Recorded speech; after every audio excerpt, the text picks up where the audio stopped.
Josh Giddey and the Chicago Bulls are going through a tense moment that is already starting to affect the team's atmosphere even before the season begins.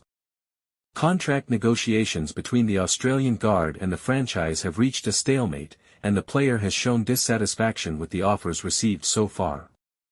After the All-Star game, Giddey posted impressive averages of 21.2 points, 10.7 rebounds, and 9.3 assists per game, and he believes his performance warrants a significant pay raise. However, the Bulls' initial offer of approximately $80 million over 4 years was considered below expectations, as the player envisions an annual salary closer to $30 million. From the franchise's side, there is concern about the salary cap and the long-standing policy of avoiding the luxury tax, something owner Jerry Reinsdorf has historically prioritized. The club has already committed sizable contracts to other young players on the roster, such as Patrick Williams, which has increased Giddey's frustration.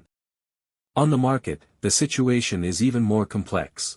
As a restricted free agent, his options are limited, and few teams have the available cap space to offer the amount he wants.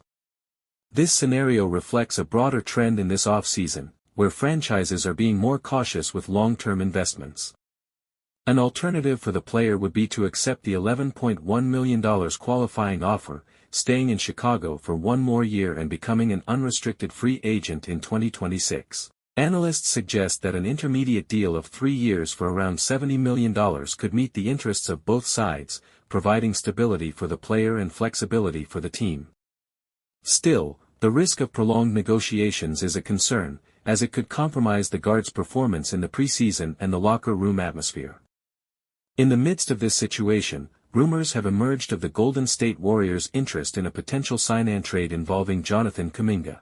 While this could be an intriguing possibility for both teams, the challenges of matching salaries and the fact that Giddey remains a restricted free agent make the operation unlikely in the short term.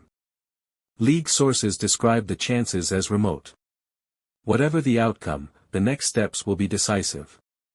If a deal is reached before training camp, Giddey will have the chance to start the season fully focused on performance. If he opts for the qualifying offer, he will play under pressure to maintain high numbers in order to secure a bigger contract next year. And in the unlikely case of a last-minute trade, a change of scenery could completely reshape his NBA trajectory.